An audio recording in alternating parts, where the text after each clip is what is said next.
এই জীবন কাহিনী সেই মহান ব্যক্তির, যার স্মৃতিতে এই স্মারক মন্দির নির্মিত হয়েছিল।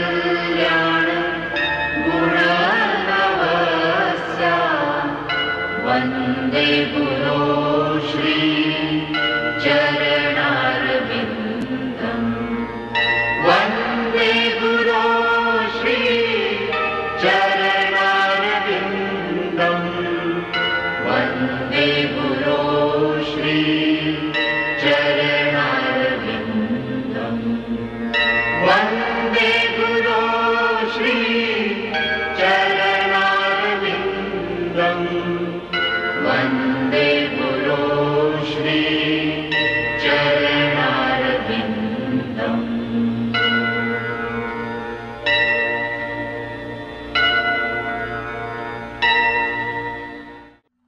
গত পর্বে আমরা দেখেছি অভয়ের জগন্নাথপুরী যাত্রা, ছোটবেলার স্বপ্ন পূরণ। সুখের লাগিয়া এ ঘর বাঁধিনু অনলে পুড়িয়া যায়। আমি সুখের লাগিয়া এ ঘর বাঁধিনু অনলে পুড়িয়া যায়। আমি সুখের লাগিয়া। তুই তো কত ভাগ্যবতী, যেমন ঘর তেমনি বর পেয়েছিস। তুমি পোড়ার কথা বলছিস কেন? দূর মুখ পড়ি, এ তো শুধু গানের কথা। আমি সব কথা জানি। তোর বর যে একা চলে গেছে তোকে ফেলে, সেই জন্যই বুঝি তোর এত দুঃখ। দূর হ, আমি কেন দুঃখ করব? উনি একা যেতে চেয়েছিলেন তাই গেছেন। দুঃখ হলে ওর হবে, ওখানে একা একা। তাই নাকি? তাহলে রোজ এমন উদাস চোখে আকাশের দিকে একদৃষ্টে চেয়ে তুই বুঝি তারা গুনিস? বলি তুই থামবি, জ্বালাস নে।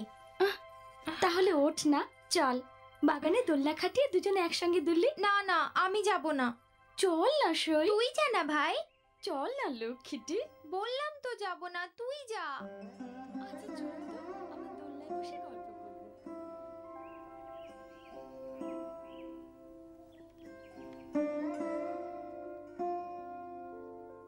শুনছো? আমার কিন্তু বড় ভাবনা হচ্ছে। ভাবনা কিসের? না মানে ভাবছিলাম। কি ভাবছিলে? অভয় ফিরে আসবে তো? কেন আসবে না কেন? তুমি তো সবই জানো, ওর কুষ্ঠি গণনায় সন্ন্যাস যোগ আছে, আর এখনো পুরী থামে গেছে। যদি ওখানে কোনো সাধু সন্ন্যাসীর কথাই ভুলে। না না, আমার বড় ভয় করছে গো। দেখো রাধা রানীর মা, তোমার তো সব সময় রজ্জুতে সর্পভ্রম হয়। 60 বছরের আগেও মোটেই সন্ন্যাস গ্রহণ করবে না। হ্যাঁ, অতএব তোমার দুশ্চিন্তার কোনো কারণ নেই। দেখো, ও পুরী ধামে গেছে, যদি ওই তীর্থস্থান ওর ভালো লাগে আর শ্রী জগন্নাথের টানে ওখানেই থেকে যায়, তখন তখন আমার রাধা রানীর কি হবে? তুমি তো কোনো ব্যাপারেই গা করো না। আহা, এসব কি বলছো তুমি?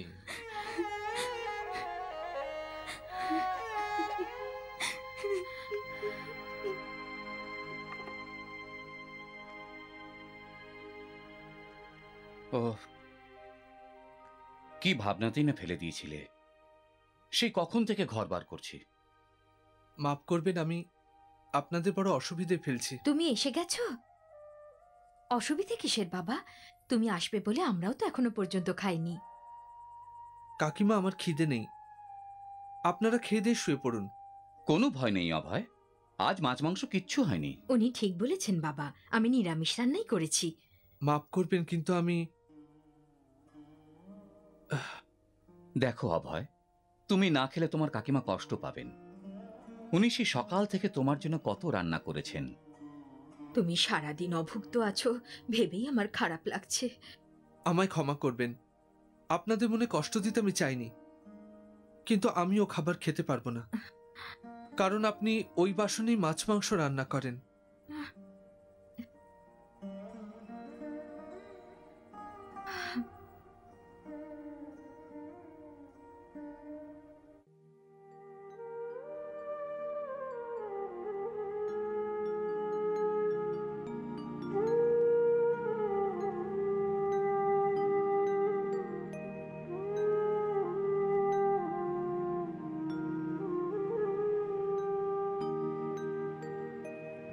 পরব্রহ্মা পীড়া কুবলয় দলোৎফুল্ল নয়ন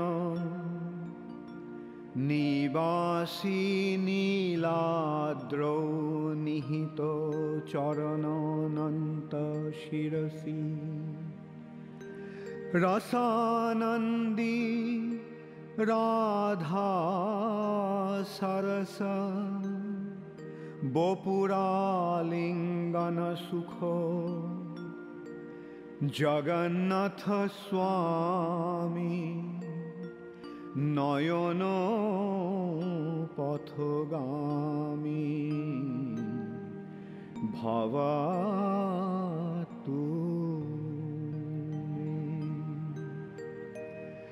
জগন্নাথ স্বামী নয়ন পথগামী ভবাতু মে।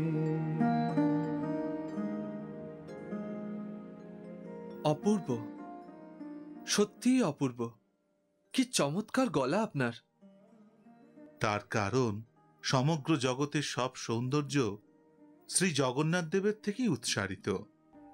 তাঁর প্রশস্তি সঙ্গীতে গীত এক একটি শব্দ সুন্দরই হয়। এর আগে আমার মনের মধ্যে কখনো এমন অনুভূতি হয়নি। তোমার অন্তর গঙ্গার মতো পবিত্র, সেই জন্যই তুমি এই চেতনা অনুভব করেছ। শ্রী জগন্নাথ দেবের করুণায় তুমি ধন্য। আমাকে আশীর্বাদ করুন, যাতে জগন্নাথ দেবের করুণা আমি চিরকাল পাই। নিশ্চয়ই পাবে, কারণ এই স্থান শ্রী জগন্নাথ দেবের নিত্য লীলাভূমি। এখানে তিনি যবে থেকে আত্মপ্রকাশ করেছেন তবে থেকে প্রত্যেকেই এখানে এসে প্রভুকে দর্শন করা মাত্রই পাপ থেকে মুক্তি লাভ করে। শ্রী জগন্নাথ দেবের কৃপা দৃষ্টি অপরিসীম। তবে একটা কথা আমি বুঝলাম না, আপনি বললেন এই স্থান জগন্নাথ দেবের নিত্যধাম, আবার তারপরেই বললেন তিনি এখানে আত্মপ্রকাশ করেন। সেটা কি করে সম্ভব? ভগবান শ্রী জগন্নাথ গোলকধামে থাকেন, কিন্তু বিভিন্ন সময় জগতের কল্যাণার্থে এই ধরাভূমিতে অবতীর্ণ হন। আর যেখানে তিনি প্রকাশিত হন সেখানে নিত্যধাম রচনা করে লীলাবিলাস করেন। সেই ধামগুলির মধ্যে এইটি অন্যতম। আমাকে যদি বলেন যে শ্রী জগন্নাথ এই ধামে কিভাবে অবতীর্ণ হয়েছিলেন? শোনো, তাহলে তোমায় বলি।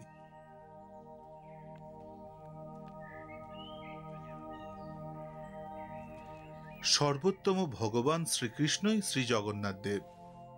সেই সত্যযুগের কথা। সমুদ্রের উপকূলে নীলাদ্রি পর্বতের পবিত্র ভূমিতে শ্রীকৃষ্ণ ভগবান সুনীল বরণ নীল মাধব রূপে আত্মপ্রকাশ করেন। কিন্তু নীলমাধব শ্রী জগন্নাথ হলেন কিভাবে? অভয়, সে এক বড় আশ্চর্য কাহিনী। সত্যযুগের কালে অবন্তী রাজ্যে ইন্দ্রদুম্ন নামে এক পরম ধার্মিক ও বীর রাজা রাজ্য শাসন করতেন। তিনি ভগবানের বাস্তব রূপ দর্শনের অভিলাষে এত উৎসুক হয়ে উঠলেন যে রাজ্য শাসনের প্রতি তার মনই রইল না। কিছুকাল যাবৎ এই রাজ্যপাট, এত সুখ সমৃদ্ধি, সবকিছুর প্রতি আমি অনাসক্ত। ভগবানের পূর্ণ দর্শন লাভ করতে আমার মন ব্যাকুল হয়ে উঠেছে, কিন্তু একথা এখনো আমার অজানা যে আমি তার দর্শন লাভের সৌভাগ্য কবে আর কি করে অর্জন করব। সভাসদগণ, আপনাদের মধ্যে যদি কেউ জানেন যে আমার মনোবাঞ্ছা কিভাবে পূরণ হতে পারে, তাহলে বলুন, অনুগ্রহ করে আমায় বলে দিন। মহারাজ, এই সত্যযুগে ভগবানকে দর্শন করার একমাত্র উপায় হল তপস্যা। অষ্টাঙ্গ যোগের মাধ্যমে একনিষ্ঠ মনে হৃদয়ের গভীরে পরমাত্মারূপী ভগবানকে দর্শন করা যেতে পারে। হে রাজপুরোহিত, দয়া করে আমায় সেই পথ প্রদর্শন করুন, আর সেই পরম সিদ্ধ পথ ধরে অগ্রসর হওয়ার উপায় বলুন। মহারাজ, অষ্টাঙ্গ যোগের পূর্ণ প্রাপ্তির জন্যে ভক্তকে কোনো জনবিরল স্থানে অথবা কোনো পর্বত শীর্ষে যেতে হয়। ভগবানের পরম সুন্দর রূপ দর্শনের জন্য আমি সর্বত্র যেতে প্রস্তুত, এমনকি সেজন্য কঠোর পরীক্ষা দিতেও আমি সম্মত। কিন্তু মহারাজ, আপনার অনুপস্থিতিতে রাজ্য শাসনের গুরুদায়িত্ব ভার কে বহন করবে? যে প্রজাদের আপনি নিজ সন্তান স্বরূপ সযত্নে প্রতিপালন করেন, আপনি না থাকাকালীন তাদের ভরণ পোষণ করবে কে? হে মহামন্ত্রী, আমার অনুপস্থিতিতে রাজ্যের সমস্ত কার্যভার সেনাপতি বীরবাহু বহন করবেন। না, সে কি মহারাজ, আপনার সেবার জন্যে আমি সব কিছু করতে সম্মত, কিন্তু রাজ্যভার বহন করতে আমি অসমর্থ মহারাজ। মহামন্ত্রীর কুশলী সহযোগিতায় আপনি এ রাজ্যের কার্যভার অবশ্যই বহন করতে পারবেন। মহারাজ, দয়া করে আমাকে এ অনুরোধ করবেন না। আপনার জন্য আমি প্রাণ দিতেও প্রস্তুত, কিন্তু রাজ্যভার বহন করা আমার পক্ষে সম্ভব নয়। কল্যাণমস্তু মহারাজ ইন্দ্রদ্যুম্ন। পরমেশ্বর ভগবান তাঁর সচ্চিদানন্দ স্বরূপে লবণ সমুদ্রের উপকূলে নীলাদ্রি পর্বতের সুউচ্চ শিখরে বিরাজ করছেন। হে ব্রাহ্মণ, আপনি আমাকে আজ পরম আশ্বস্ত করলেন, আমি সত্যি ধন্য।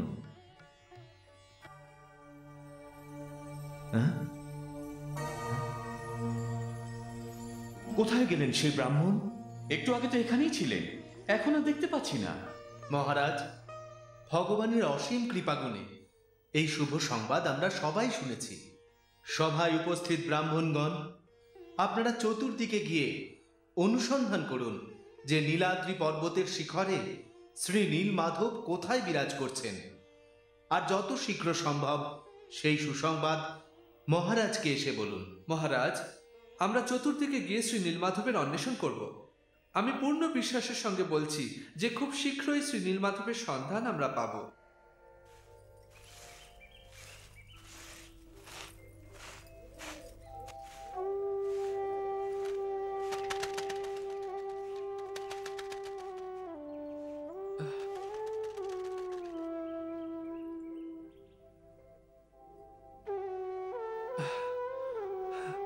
না বলে প্রবেশ করার জন্য দুঃখিত। আমি অবন্তিপুরবাসী, আমার নাম বিদ্যাপতি। পথভ্রমণ করে আমি ক্লান্ত, বড় পিপাসা পেয়েছে। আমায় একটু জল দেবে? ক্ষমা করবেন, আমি একজন শবরী। আপনার মতো উচ্চবর্ণের ব্রাহ্মণকে জলদান করার অধিকার আমার নেই। কিন্তু শবরকুলে জন্মগ্রহণ করলেও তোমাকে অত্যন্ত সরল আর নিষ্পাপ মনে হচ্ছে। দয়া করে আমায় জল দাও।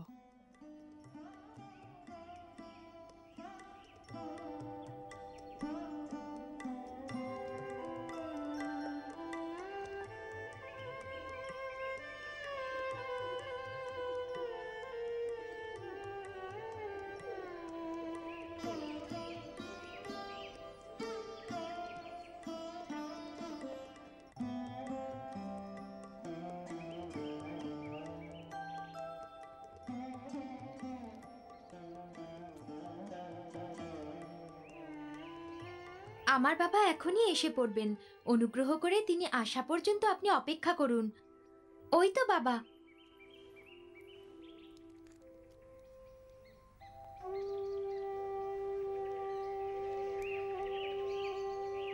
বাবা, আজ আমাদের পরম সৌভাগ্য। আজ আমাদের গৃহে অবন্তিপুর থেকে এই ব্রাহ্মণ এসেছেন। আজ আমার সত্যিই পরম সৌভাগ্য। আপনার মতো উচ্চবর্ণীয় ব্রাহ্মণ আমার গৃহে আতিথেয়তা গ্রহণ করেছেন। আমি পথভ্রমণে ক্লান্ত হয়ে এখানে এসেছিলাম। আপনার কন্যা পরম যত্ন সহকারে আমার সেবা করেছে। আপনাদের দুজনের কাছে আমি ঋণী। এবার আমায় যাবার অনুমতি দিন। আমাদের অনুরোধ যে গন্তব্যপথে যাত্রা করার আগে আপনি যদি দিন কয়েকের জন্যে আমাদের আতিথ্য গ্রহণ করেন। সবররাজ বিশ্ব বসু বিদ্যাপতিকে দেখে তার গুণমুগ্ধ হয়ে গেলেন, আর তার একমাত্র কন্যা ললিতার সঙ্গে বিদ্যাপতির বিয়ে দিলেন। কিন্তু বিদ্যাপতি এটা লক্ষ্য করলেন যে বিশ্ব বসু রোজ রাতে গৃহের বাইরে কোথাও চলে যান। একদিন এ বিষয়ে তিনি তাঁর স্ত্রী ললিতাকে জিজ্ঞাসা করলেন, আচ্ছা, তোমার বাবা রোজ গভীর রাতে কোথায় যান? আর যখন ভোরবেলায় উনি ফিরে আসেন তখন ওর গা থেকে এত মধুর সুগন্ধ ভেসে আসে যা আমি কখনো রাজার উদ্যানেও পাইনি। আমার বাবা শ্রী নীলমাধব দেবের আরাধনা করতে যান। সেখানে অনেক সময় স্বর্গের দেবদেবীরাও অবতীর্ণ হন। তারা তাদের সঙ্গে বিভিন্ন প্রকারের পুজোর উপকরণ আর সুরভিত ফুলও নিয়ে আসেন। হয়তো সেই জন্যেই বাবার সারা গা থেকে ওই রকম মধুর সুগন্ধের আভাস পাওয়া যায়। তোমার বাবা কি রোজই নীলমাধবের দর্শন করতে যান? তিনি কোথায় অধিষ্ঠিত সেখানে আমাকেও নিয়ে চলো না। তিনি কোথায় অধিষ্ঠিত তা আমি জানি না। বাবা আজ পর্যন্ত সেখানে কাউকে সঙ্গে করে নিয়ে যাননি। হয়তো উনি ভয় পান সবর হয়ে নীলমাধব দেবের আরাধনা করার কথাটা জানাজানি না হয়, কারণ তাহলে রাজা ওকে দণ্ড দেবেন। ললিতার মুখে এই উপাখ্যান শুনে বিদ্যাপতি পুলকিত হয়ে উঠলেন। তিনি বিশ্ব বসুর কাছে নীলমাধবকে দর্শন করার অভিলাষ ব্যক্ত করলেন। অত্যন্ত অনিচ্ছা সত্ত্বেও বিশ্ব বসু ললিতার উপরোধে তাতে সম্মত হলেন, কিন্তু একটি শর্ত রাখলেন যে বিদ্যাপতি দর্শনের স্থানে দু চোখে কাপড় বাঁধা অবস্থাতেই যেতে পারবেন। বিদ্যাপতি শ্বশুরের এই প্রস্তাবে রাজি হলেন, কিন্তু বিশ্ব বসুর চোখ এড়িয়ে তিনি কিছু সর্ষের দানা নিজের কাছে রেখে দিলেন। সেগুলি নীলাদ্রি পর্বতে যাবার সময় সারা পথে ছড়িয়ে দিয়ে গেলেন। তার অভিপ্রায় ছিল যে ওই দানাগুলি ভবিষ্যতে সেই স্থানে পৌঁছানোর জন্যে তার পথপ্রদর্শক রূপে কাজে দেবে।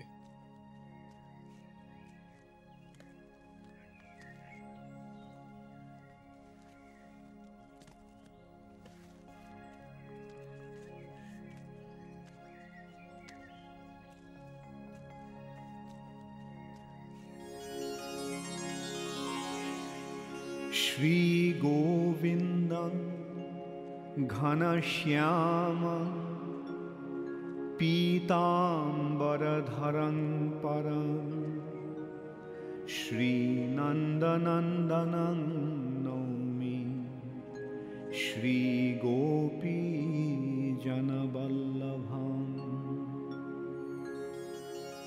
বিশ্ব বসু, এতদিন আমি তোমার সেবা গ্রহণ করেছি, কিন্তু এবার আমি চাই যে মহারাজ ইন্দ্রদ্যুম্ন এই দায়িত্ব নেন। এটাই আমার ইচ্ছা। তুমি যেন একথা ভেবো না যে আমি তোমাকে পরিত্যাগ করছি। তোমার ভক্তির আসনে আমি সর্বদা অধিষ্ঠিত থাকব। কার কণ্ঠস্বর? কে বলল? তুমি বললে নীলমাধব? না না, এ তোমার কথা নয়। তুমি আমায় ফেলে যেতে পারো না। আমি জানি এসব এই ব্রাহ্মণের কারসাজি। ও এসেছে বলেই তুমি আমায় ছেড়ে যাবার কথা ভাবছো। রে বিশ্বাসঘাতক, যদি তুমি আমার জামাতা না হতে তাহলে আমি তোমায় এই মুহূর্তে পরপারে পাঠিয়ে দিতাম। তোমাকে আমি ছাড়বো না, কিছুতেই ছাড়বো না। তোমায় আমি মেরে ফেলবো, একেবারে শেষ করে ফেলবো। তোমায় আমি ছাড়বো না। দাঁড়াও, দেখাচ্ছি মজা।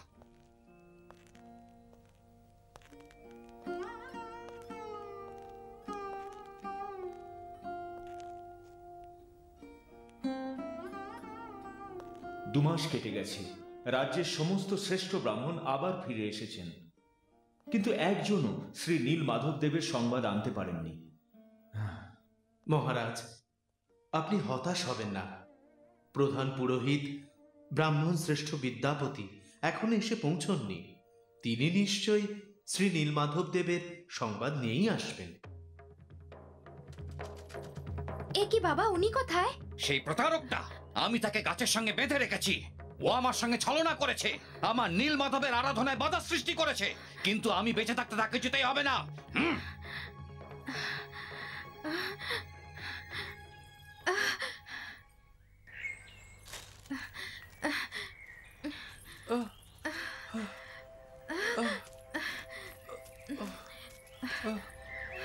দেখো ললিতা, তোমার বাবা আমার কি দশা করেছেন। কোনো ভয় নেই, আমি এক্ষুনি খুলে দিচ্ছি।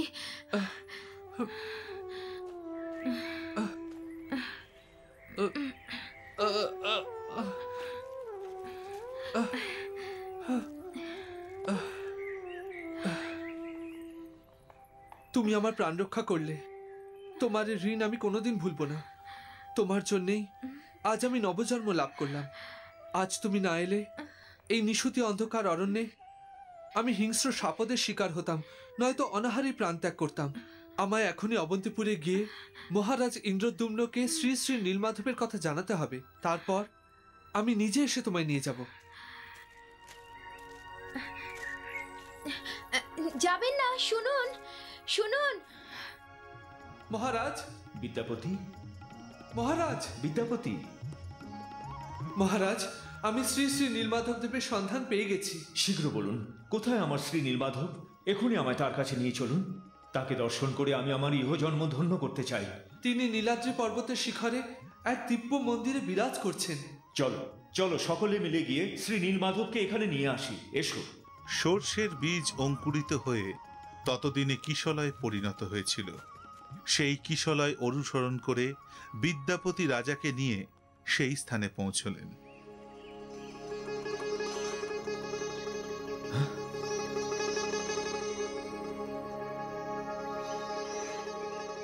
কোথায় শ্রী নীলমাধবের বিগ্রহ?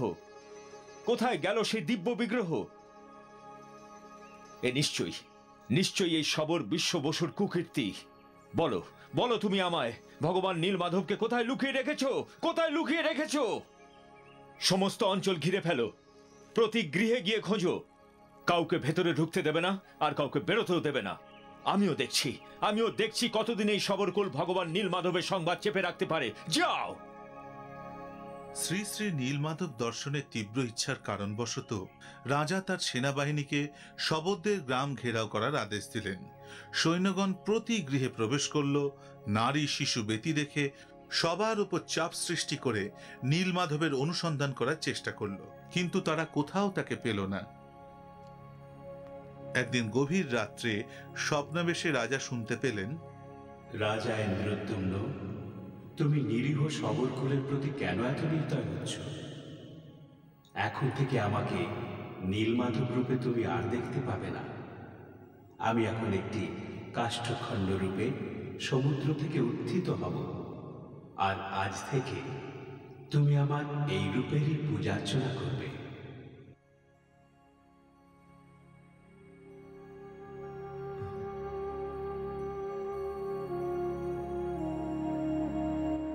রাজা ভগবানের নির্দেশ পালন করে সমুদ্র তটে গেলেন। দেখলেন সাগরের জলে এক বৃহৎ কাষ্ঠখণ্ড ভাসছে।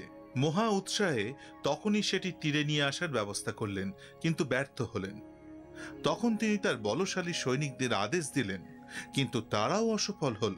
রাজার সমগ্র সেনাবাহিনী, হাতি ঘোড়া সবাই মিলেও সেই কাষ্ঠখণ্ডটি টেনে তুলতে পারল না। তখন আবার সেই দৈববাণী শোনা গেল, ইন্দ্রদ্যুম্ন, তুমি ব্রাহ্মণ শ্রেষ্ঠ বিদ্যাপতি আর সবররাজ বিশ্ববসুকে সমুদ্র তটে প্রেরণ কর। একমাত্র তারাই আমায় তীরে আনতে সফল হবে।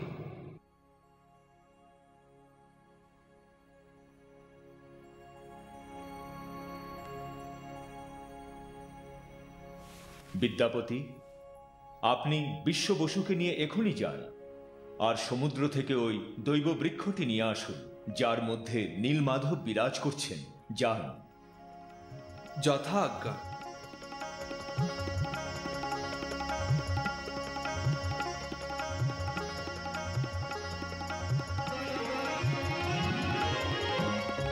যে কাষ্ঠখণ্ডটি সমগ্র সেনা, হাতি ঘোড়া মিলেও নড়াতে পারেনি, সেটি বিশ্ববসু আর বিদ্যাপতি মিলে একেবারে অনায়াসে সমুদ্র থেকে তুলে আনলেন।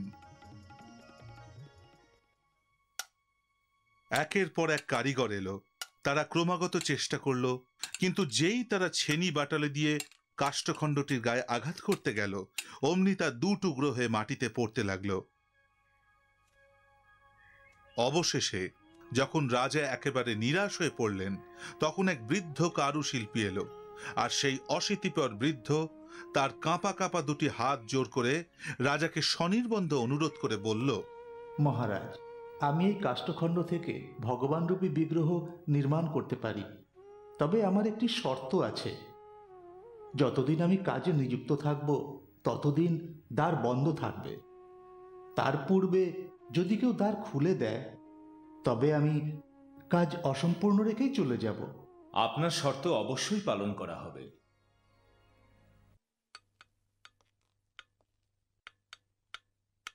অতঃপর সেই বৃদ্ধ তার নির্মাণ কার্য আরম্ভ করে দিল। অস্থির রাজা রোজ বন্ধদ্বারের এপাশে প্রচণ্ড কৌতূহলে পদচারণা করতেন আর ছেনি বাটালির শব্দ শুনতেন।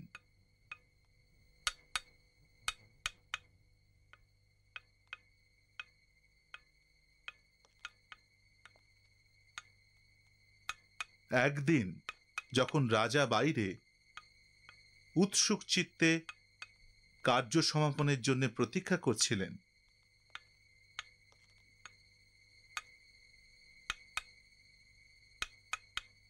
তখন হঠাৎ ভেতরের ঠুকটাক শব্দ থেমে গেল।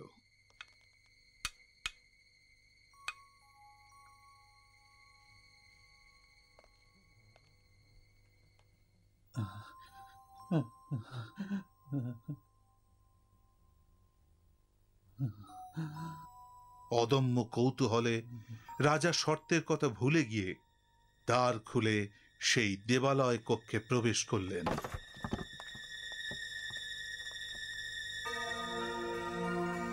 হে ভগবান, এ আমি কি করলাম? আমার প্রতিশ্রুতি ভঙ্গ করলাম। আমার এই দুষ্কর্মের জন্য ভগবানের বিগ্রহ নির্মাণ অসম্পূর্ণ থেকে গেল, আর সেই বৃদ্ধ শিল্পী এই জন্যই চলে গেছে। আমি এর প্রায়শ্চিত্ত করব। এই নশ্বর দেহ ত্যাগ করে আমি এ পাপের প্রায়শ্চিত্ত করব।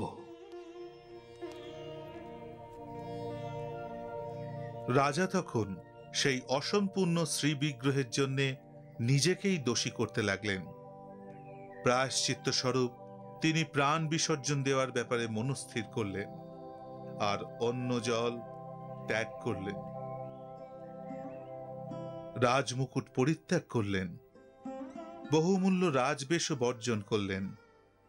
ভগবানের শ্রীচরণ কমলের কথা স্মরণ করে কুশাসনে বসে তিনি প্রাণ ত্যাগের অভিপ্রায় ধ্যান করতে লাগলেন।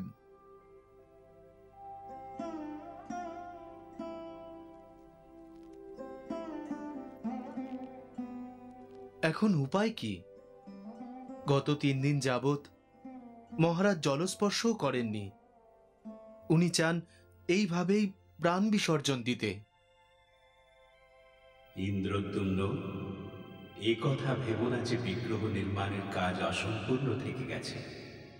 আমি এই রূপ ধারণ করি বৈকুণ্ঠ লোকে চিরকাল অধিষ্ঠিত। হে ভগবান, আপনি পরম দয়ালু। সেই জন্যেই আপনি আমার মতো এই অধমকে এইভাবে কৃপাধন্য করছেন। তুমি সমুদ্রের উপকূলে এক সুবিশাল দেবালয় প্রতিষ্ঠা করো, আর আমার বিগ্রহ স্থাপন করার জন্য প্রজাপতি ব্রহ্মাকে আবাহন করো।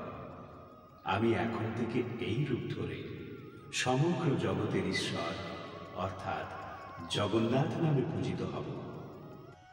ভগবান জগন্নাথ তাঁর ভ্রাতা বলদেব আর ভগিনী সুভদ্রার সঙ্গে আবির্ভূত হলেন।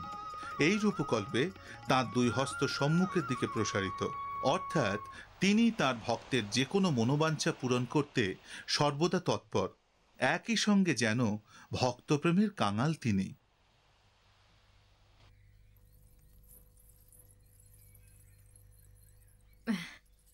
দীর্ঘজীবী হও। অভয়, তুমি এখানে আসায় আমরা বড় খুশি হয়েছি। আমি তো শুধু কষ্টই দিয়েছি। এ কি বলছো বাবা? তোমায় দেখে আমরা অনেক কিছু শিখেছি। তুমি জানো, আমাদের জীবন দর্শনই বদলে গেছে। তুমি আমাদের এক নতুন পথ চিনিয়ে দিয়েছো। এখন থেকে এ বাড়িতে মাছ মাংস আর কখনো আসবে না। বিশ্বাস করুন, এর জন্য আপনাদের কখনো অনুতাপ হবে না। জানি বাবা, ভক্তির পথ ধরে চললে মনে আর কোনো অশান্তি থাকে না। তাহলে এবার আমায় অনুমতি দিন, আমি আসি।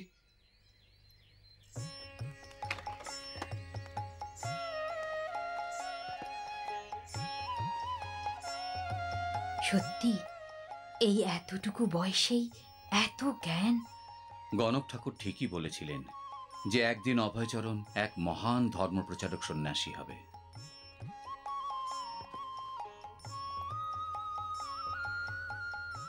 এখন থেকে আমাকে নীলমাধব রূপে তুমি আর দেখতে পাবে না। আমি এখন একটি কাষ্ঠখণ্ড রূপে সমুদ্র থেকে উত্থিত হব, আর আজ থেকে তুমি আমার এই রূপেরই পূজার্চনা করবে। ইন্দ্রদ্যুম্ন, এই কথা ভেবো না যে বিগ্রহ নির্মাণের কাজ অসম্পূর্ণ থেকে গেছে। আমি এই রূপ ধারণ করেই বৈকুণ্ঠ লোকের চিরকাল অধিষ্ঠিত।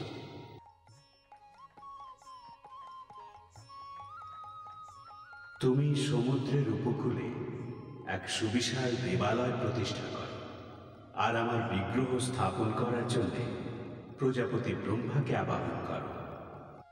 আমি এখন থেকে এই রূপ ধরে সমগ্র জগতের ঈশ্বর অর্থাৎ জগন্নাথ নামে পূজিত হব।